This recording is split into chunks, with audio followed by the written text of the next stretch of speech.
cruz.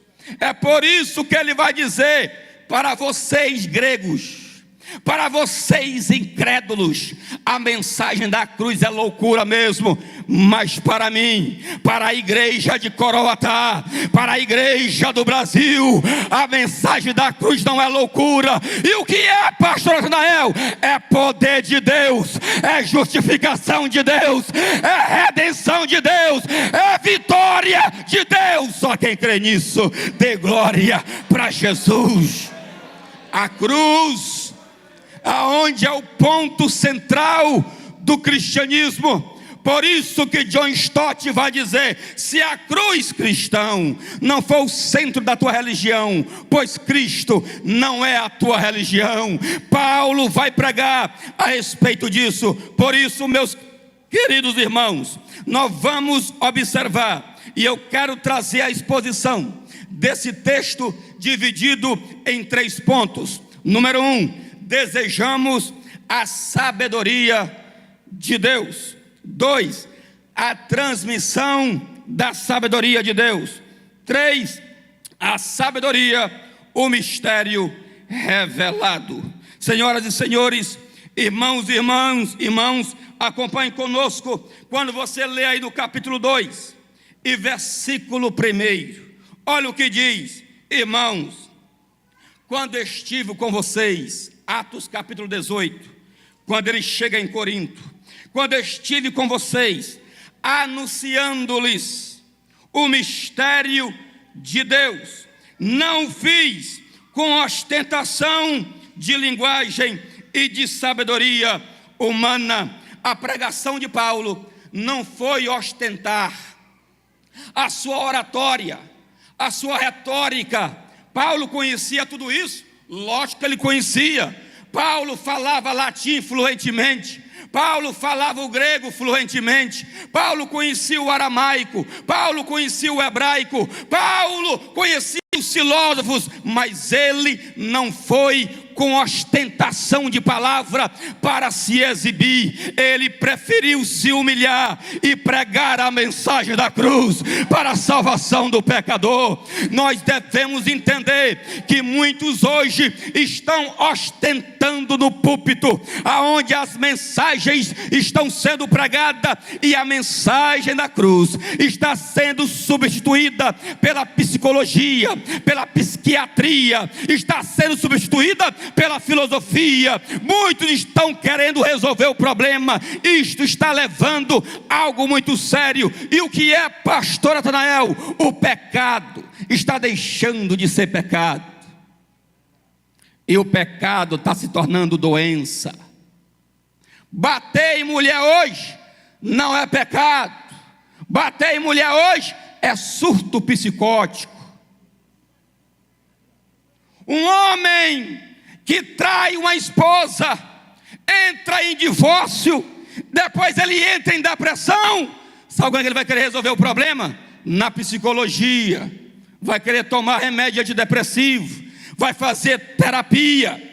É isso, os homens estão querendo construir a igreja debaixo da sabedoria humana. Nós estamos vendo hoje a respeito da glutonaria. Não é mais pecado, agora é a ideia do surto da alimentação, onde as pessoas estão comendo desenfreado para poder frear a sua depressão e a sua ansiedade. Nós estamos vendo hoje que a pornografia, a masturbação não é mais pecado, é os hormônios dos jovens e do adolescente totalmente em fúria. Mas eu quero dizer aqui uma coisa para você: diante da cruz, bater em mulher ainda é pecado, adulterar é pecado, viver em fornicação é pecado. Diante da cruz. Por isso não é se resolve problema, não é indo na psicologia, se resolve problema é ir diante do evangelho, que leva ao quebrantamento e leva ao arrependimento e à transformação da alma. Precisamos voltar para o evangelho. porque a igreja está levando o pecado na brincadeira, mas a igreja de Coroatá, os pastores de Coroatá, os dirigentes de Coroatá, os obreiros de Coroatá, ainda levanta a bandeira da cruz, da cruz, da cruz, da cruz, da cruz. Pregue a mensagem da cruz. É isso. Paulo, quando ele chega para pregar, ele vai dizer: meus irmãos, quando eu fui pregar aí para vocês, eu fui em fraqueza. Sabe o que ele está dizendo? Irmão, quem prega a cruz nunca se acha. Quem prega a cruz nunca se vangloria. Quem prega a cruz nunca se exalta. Quem prega a cruz, ele prega no temor e no tremor da presença do Deus vivo. Eu fui pregar para vocês em fraqueza, na dependência de Deus. O que tem homens que não mais precisam depender de Deus. Confia no seu título de doutorado, confia na sua oratória, confia na sua retórica, confia na sua habilidade. Mas Paulo está dizendo: quando eu fui pregar para vocês, eu fui em fraqueza, na dependência do poder do Espírito Santo de Deus. Quem não se lembra de Charles Haddon Spurgeon, que quando ele vai pregar no grande templo metropolitano em Londres, e quando ele vai subir nos degraus, eram 15 degraus, e quando ele ia em direção ao púlpito, ele dizia: eu creio no Espírito Santo, eu confio no Espírito Santo, eu creio no Espírito Santo, eu confio no Espírito Santo. Deus quer homem nos últimos dias, não apenas com anel de teologia no dedo, não apenas com diploma, não apenas com a boa erudição, mas o homem que vai na dependência do poder do Espírito Santo de Deus da vida. Olha o que ele vai dizer: quando eu fui pregar para vocês, eu fui com temor e tremor.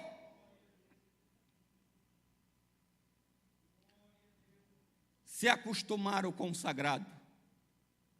A igreja brasileira e os pregadores da sua maioria se acostumaram com o sagrado. Mensagens que estão sendo pregadas, não está se vendo mais profetas hoje. Está se vendo palhaço nos púlpitos. Não tem mais temor e não tem mais tremor quando vai pregar a mensagem da cruz. O grande número de divórcio que tem dentro da igreja brasileira, que está igual ao mundo lá fora, tem muitos problemas que está levando ao divórcio. E um dos problemas é o púlpito. Os seminários de casais não estão indo para aprender sobre casamento, estão indo para ouvir um pastor engraçadinho e fazer ele sorrir. É isso que estamos vendo hoje. É por isso que um grande teólogo que escreveu um livro, Pregos Bem Fixados. Vamos marcar um seminário para casais e vamos convidar o apóstolo Paulo para pregar no seminário de casais. De manhã, o que é que você vai pregar, Paulo? A cruz.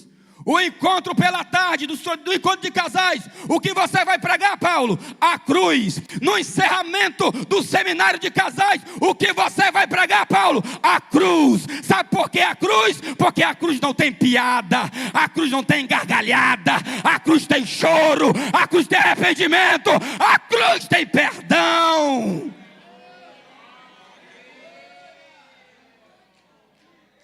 Como foi o estudo do pastor? Não gostei não do estudo não, porque ele não foi engraçado. Tem que fazer sorrir. O casamento se tornou uma piada. Se nós não levarmos o casamento a sério no púlpito, os casais não vão levar a sério na sua casa.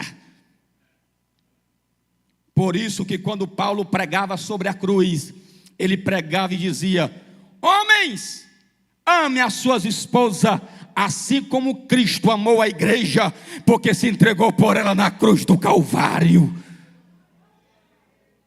Por isso que Paulo leva muito a sério a respeito da mensagem. Olha, século XIX, príncipe dos pregadores, chamado Charles Haddon Spurgeon, olha o que ele disse: chegará um tempo do que não teremos mais pastores pregando nos púlpitos, edificando ovelhas. Nós teremos palhaços entretendo bodes, mas nós repreendemos pelo sangue de Jesus, porque Deus quer levantar uma geração, não de bode, mas de ovelha, para ouvir a mensagem da cruz, não de palhaço, mas de profeta, que prega a mensagem da cruz.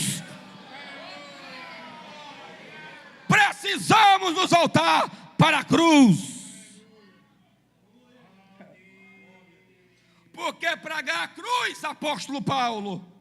Porque a cruz demonstra poder e a manifestação do Espírito Santo. Lembre-se o que eu vou dizer agora. Pastor, então o evangelho só se limita na cruz? Não. O evangelho não se limita na cruz. O evangelho centraliza tudo à cruz. A doutrina do homem converge para a cruz. A doutrina dos anjos converge para a cruz. A doutrina de Cristo converge para a cruz. A doutrina do pecado converge para a cruz. A doutrina da salvação converge para a cruz. O arrebatamento converge para a cruz. Sabe por que teve encarnação? Por causa da cruz. Sabe por que Jesus se encarnou? Para morrer na cruz. A cruz trouxe a ressurreição. A cruz levou ele sentado no trono. E a cruz vai nos trazer o arrebatamento. A cruz te deu o Pentecoste para falar em línguas. Tudo provém da cruz do Calvário. Cruz não é introdução do cristianismo. Cruz é o centro do cristianismo. Cruz não é o centro do teu começo de vida de fé. Cruz é a tua vida inteira perante o altar da cruz e glorificando a Deus pela salvação da tua alma.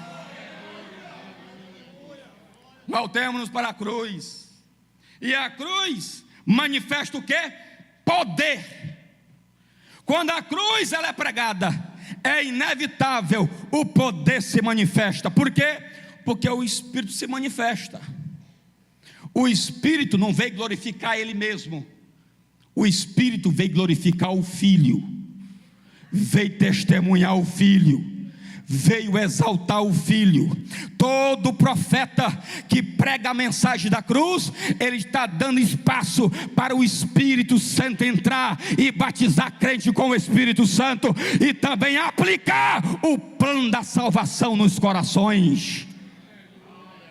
A cruz nos leva a esse objetivo. Se lembra de Pedro? Está lá, chegou uns homens, é Pedro, Cornélio, teve uma visão, um anjo mandou te chamar lá, para tu pregar lá para ele. Pedro, eu vou lá.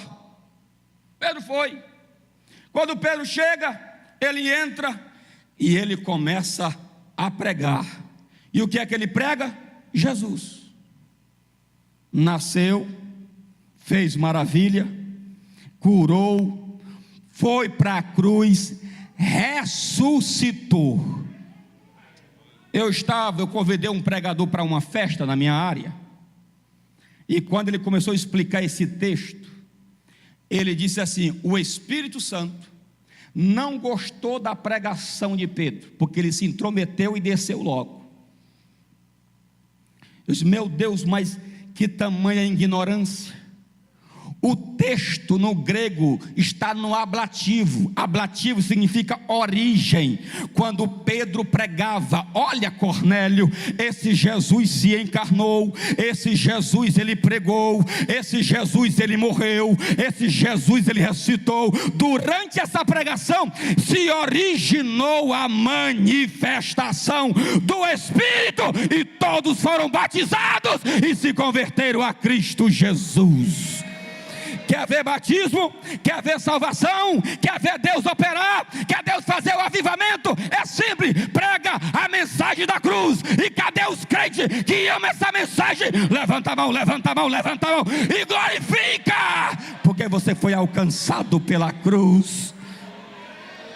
Oh Deus, oh Deus, porque devemos pregar sobre a cruz? Paulo vai dizer, meu irmão, porque a tua base é o poder que vai te sustentar. Por isso que eu preguei a cruz, que é o poder que vai fundamentar vocês. Eu não coloquei outro fundamento a não ser Cristo Jesus crucificado. Ele diz, igreja de Coroatá, olha Paulo dizendo, há muito tempo, olha igreja do Brasil, olha igreja mundial, veja como é que os outros pregadores estão pregando. Se eles estão pregando o mesmo material que eu lancei. E qual foi o material que ele lançou? A sabedoria de Deus, Cristo Jesus crucificado. E isso ele vai dizer, olha o texto, olha aí no capítulo de número 1 e versículo, capítulo 2 e versículo número 6, olha o que diz a Bíblia. No entanto, transmitimos a sabedoria entre os que são maduros. Você quer ver um pregador menino? Veja o que ele prega. Você quer ver um crente menino? Vê o que ele ouve. Ele, Paulo, transmitiu a sabedoria de Deus. Qual foi a sabedoria? Cristo Jesus crucificado. Por isso que Paulo chama a atenção para respeito dos crentes maduros. O que é o crente maduro aqui? É o crente que não gosta de ouvir outra coisa a não ser a pessoa bendita de Jesus de Nazaré. O crente menino, eu quero uma mensagem de autoajuda. O crente menino, eu quero uma mensagem de coach. O crente menino, eu quero chave de prosperidade. O crente menino, ele quer ouvir coisa de menino, andar como menino, correr como menino. E o crente maduro, eu quero Jesus, eu quero Jesus, eu quero Jesus, eu quero Jesus, eu quero Jesus. Precisamos voltar para a centralidade do Evangelho. Aí Paulo, para ir finalizando, Paulo vai dizer o seguinte, meus irmãos, por que que Paulo, ele prega essa mensagem? Ele vai dizer, irmãos, a sabedoria humana não quer Jesus. A sabedoria humana, ela quer sinais, e ela quer filosofia. Aí Paulo vai e diz, mas nós pregamos Cristo Jesus crucificado. Quando você olha o texto, ele vai dizer, por que que eu preguei Cristo? Jesus deveria vir. Os poderosos deste mundo não o conheceram, porque se tivessem conhecido ele, não teria matado ele. E se não matasse ele, não tinha ressurreição, não tinha exaltação, não tinha Pentecoste, não tinha arrebatamento, e você não estaria aqui nesta noite. Paulo vai dizer, meus irmãos, se Herodes conhecesse essa sabedoria, não teria condenado ele. Se Herodes tivesse conhecido essa sabedoria, não teria condenado ele. Se o Sinedrim tivesse conhecido ele, não teria condenado ele. Mas graças a Deus que eles não conheceram a sabedoria de Deus, porque ele teve que ir para a cruz para nos comprar com seu precioso sangue.